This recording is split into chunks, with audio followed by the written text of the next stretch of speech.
මේ කොච්චර ඉක්මනට ඉරටු කැපුවද? අර නම් කපලා දෙන්න නෙමෙයි වටින්නේ.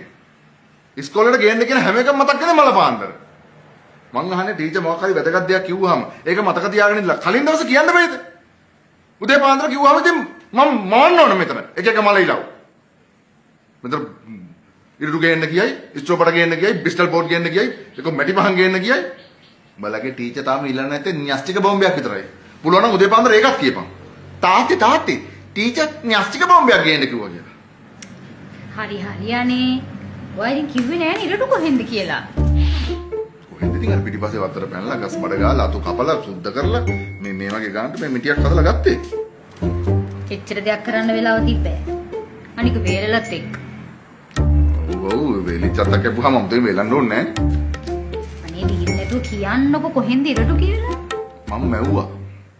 බූස් කූස් ඉරට්ටාස් කමින්ස් කියනවා මෙහෙම ඉරටු පිටිය මේම කියලා. ආවතට. ඉරට්ටාස් කමින්ස් කියලාගෙන.